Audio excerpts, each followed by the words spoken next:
আগামী ৯ জানুয়ারি ভারতের প্রেক্ষাগৃহে মুক্তি পেতে যাচ্ছে কমেডি ঘরানার ছবি নারী চরিত্র বেজায় জটিল। সিনেমাটিতে জুটি বেঁধেছেন অঙ্কুশ হাজরা ও ঐন্দ্রিলা সেন। মুক্তির আগে আলোচনায় এসেছে ছবিটির গান শোনো গো দক্ষিণ হাওয়া। সম্প্রতি প্রকাশিত গানটির ভিজুয়ালে অঙ্কুশ ঐন্দ্রিলার রোমান্টিক উপস্থিতি দর্শকের নজর কেড়েছে। একাধিক ঘনিষ্ঠ দৃশ্যে দেখা গেছে এই তারকা জুটিকে। ক্যামেরার সামনে প্রথমবার ঠোঁটে ঠোঁট রাখার দৃশ্য ধরা পড়েছেন তারা, যা পর্দায় স্পষ্ট উষ্ণতা ছড়িয়েছে।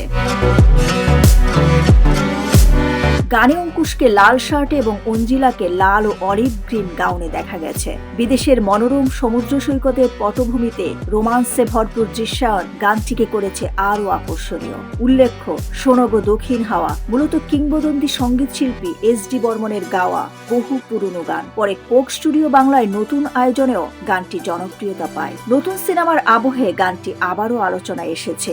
সুমিত গোরাদিয়া ও সাহিল গোরাদিয়া যৌথভাবে পরিচালিত এই ছবিতে আরও অভিনয় করেছেন সোহাগ সেন, সুহিনী সেনগুপ্ত, দেবরাজ ভট্টাচার্য, ইপ্সিতা মুখোপাধ্যায় ও নবনীতা মালাকার। সিনেমাটির প্রযোজনাতেও রয়েছেন অঙ্কুশ হাজরা। ডেস্ক রিপোর্ট, সোনালী নিউজ।